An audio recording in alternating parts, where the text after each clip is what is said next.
Arimã, que é o irmão das trevas, o irmão, né, que tem raiva do irmão e tem a missão de iluminar o mundo, né? E Arimã, então, tem raiva desse irmão, persegue, tenta destruir, e eles brigam durante boa parte da eternidade, mas está lá dito no mito que um dia, né, o irmão mais velho, Ahura Mazda, vai destruir, vai vencer, vai destruir Arimã. Destruir, nesse mito, não é aniquilar, não é exterminar, não é tirar, varrer da face da terra, é levá-lo para a verdade, levá-lo para a iluminação, trazê-lo para o seu mundo. Né? Então, nós olhando, à medida que a gente está olhando para esse mito, ou para esses mitos que falam desses conflitos eternos entre duas forças, representada por dois irmãos, a força do mal e a força do bem, nós estamos vendo que isso retrata uma verdade, um padrão arquetípico. Tá? A briga, o conflito entre luz e trevas. Mas que um dia a luz vai vencer as trevas.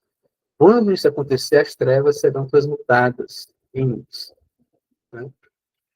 Essa é a relação de todos esses mitos com a psicologia analítica. A psicoterapia junguiana, o que é que ela faz? Qual a proposta dela? Né? É convidar os pacientes que estão sendo submetidos a um trabalho de autoconhecimento chamado de psicoterapia junguiana, tá?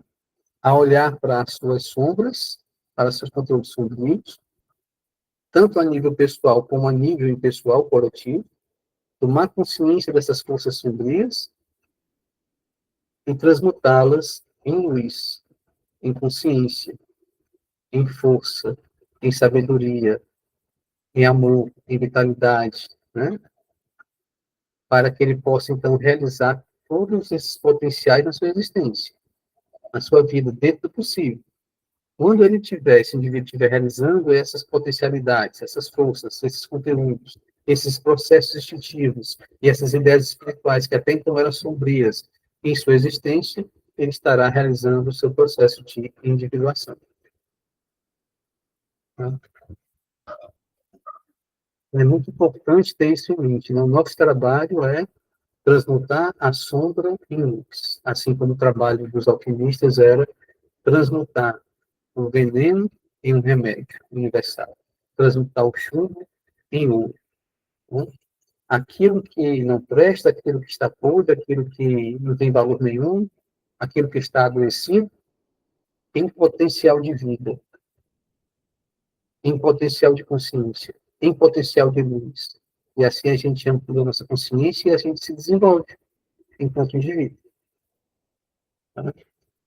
Então, os egípcios, né, através do culto de Ísis e Osíris, eles, de certa forma, tinham conhecimento desse processo de transmutação das trevas em luz. Até porque Ísis, ela mostra o caminho, né? Me diz aqui na canção de Ísis, deixa eu voltar aqui para a canção de Ísis. Eu sou aquela que separou o céu da terra. Então, esse princípio feminino, isso nós já estudamos, inclusive, lá, quando a gente estava meditando sobre os arcanos maiores do tarô, e a gente estava vendo a figura do arcano número 2, a sacerdotisa, né? Que representa também essa força que aparece no mito de Ísis, né? Portanto, existe uma relação entre a sacerdotisa e Ísis, tá? O número 2, né? Ou seja, o número 2 é aquele que faz a separação, que promove a dualidade, que gera a dualidade, tá? Então, essa força simbolizada em Ísis é a força que separa a unidade, então separa o céu da terra, separa aquilo que é material daquilo que é espiritual, separa aquilo que é instintivo, do mundo dos instintos, da natureza, daquilo que do plano das ideias. Tá?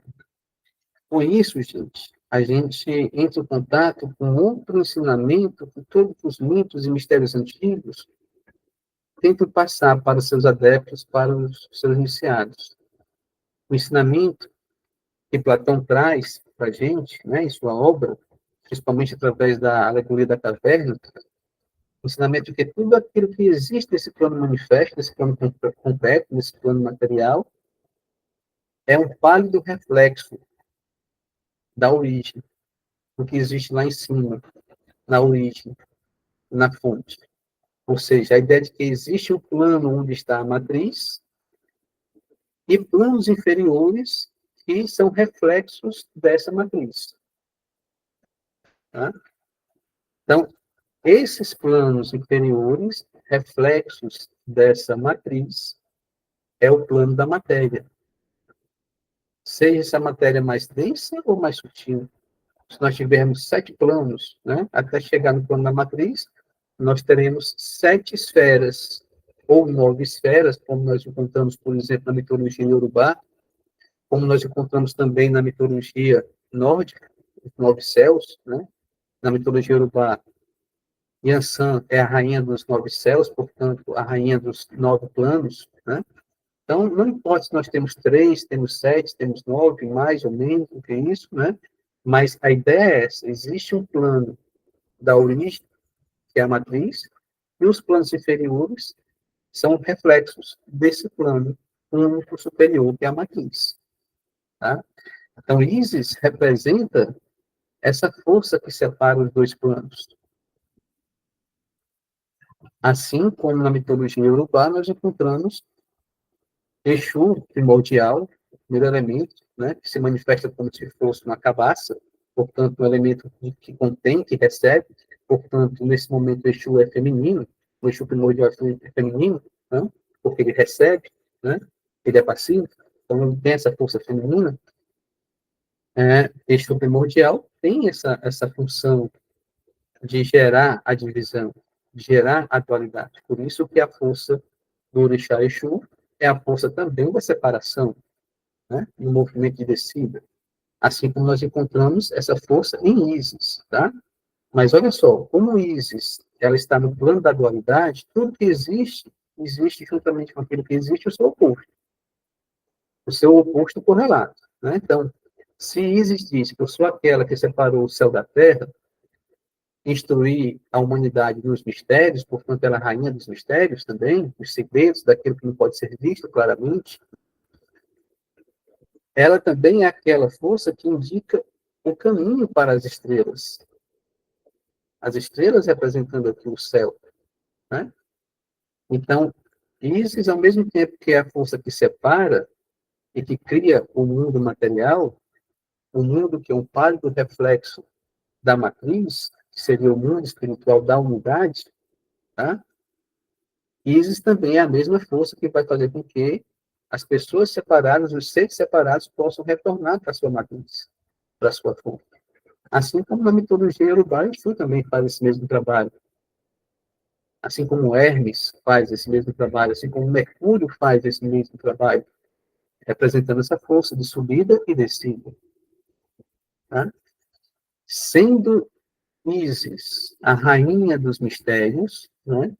Quem cria os mistérios, quem cria o mundo material, Ísis, né? É também a força responsável pela ilusão, pelos enganos, pelo aprisionamento no mundo da ilusão.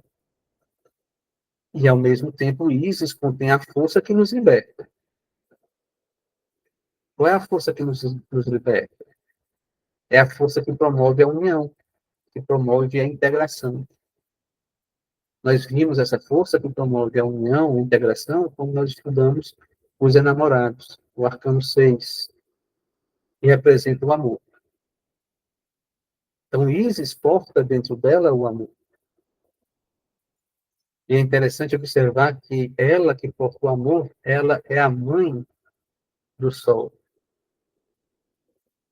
Ou seja, existe uma relação entre amor e consciência. Existe uma relação entre amor, consciência e liberdade. Do mesmo jeito, eu posso entender que se eu estiver longe do amor, eu estou longe da consciência. E se eu estou longe da consciência, eu estou longe da liberdade. Então, tenho agora a compreensão de que existem dois princípios, ou dois movimentos aqui nesse plano da dualidade. O movimento de subida, que vai nos levar, através do amor, para que a gente possa ampliar nossa consciência, para que a gente possa ser cada vez mais livre, portanto, iluminados. E o movimento de descida, que vai nos afastar cada vez mais do amor, vai nos tornar cada vez mais inconscientes, cada vez mais aprisionados no plano material, no plano da ilusão, portanto, cada vez mais ligado ao mundo das trevas, da escuridão e das sombras. Tá? Então, essa ideia, esse princípio, esse movimento arquetípico, nós encontramos na psicologia